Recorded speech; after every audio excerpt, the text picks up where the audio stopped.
Hey everyone, what's up? I hope you're all doing really great. I am back with another new video, and this is part 11 of my story.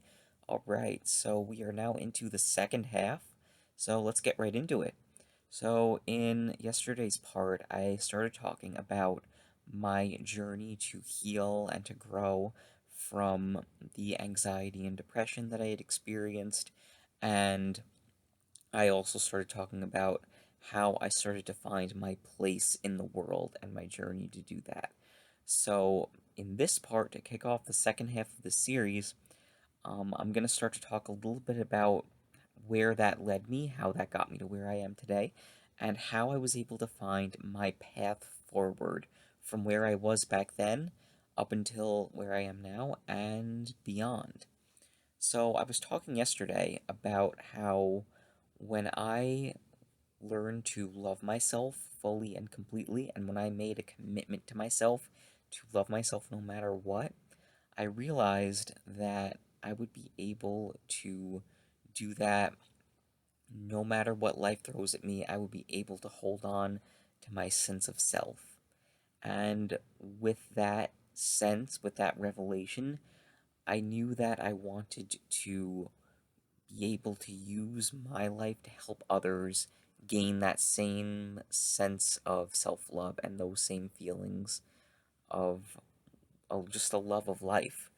And I kind of I've talked about since the very beginning of this series how I've always felt a very strong sense of empathy for other people, and how I've always wanted to just help other people and make a difference in whatever way I can.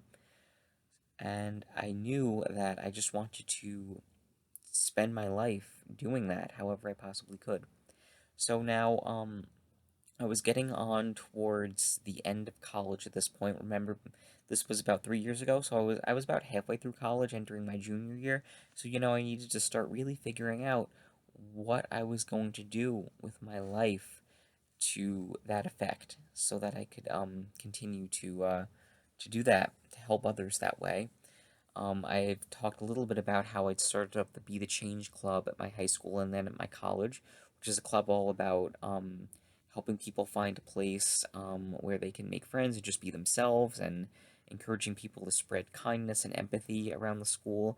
And I'd always really loved running that, so I was starting to think about how I could turn something like that into something that I could do more full time outside of school. I was majoring in, I majored in social work and graduated with a bachelor's in social work, so kind of went along with that. So I was just thinking about how I could kind of turn that into something that I could really just, make a life out of after I finished with school. And the thing was that I didn't really know for sure how to do that at that point, as I was, entering now my junior year. I wasn't really sure how I was going to do that. And I guess I wasn't fully confident in myself that I'd be able to do something like that, that I'd be able to use my gifts to make that kind of beautiful life for myself that I could use to help others. But at the same time, I felt a deep inner calling inside me, a deep inner sense of something that, that I had to do in this world.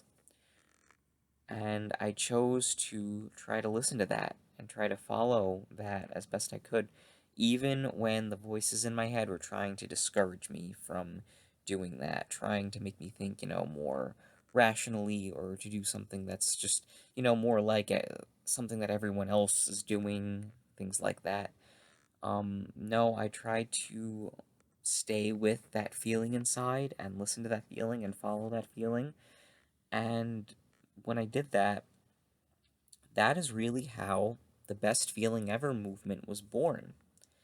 Now, this was, about late 2018, about the middle of my junior year.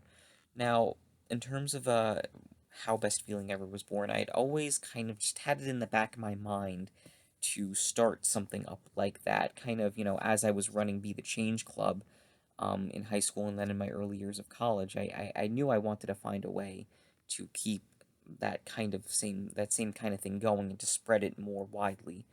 But again, I didn't know how I was going to do that.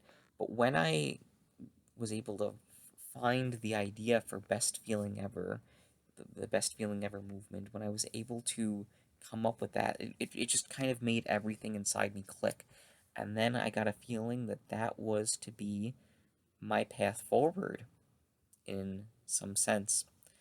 So over the past couple years, the last few years of college, this was also right around the time that I started this YouTube channel, kind of with the same for the same reason, because I knew I had this idea inside me and I wanted to create a bigger platform for myself to share that with others. So this summer, this channel turns 3 years old. And yeah, that's right around the time that I started this.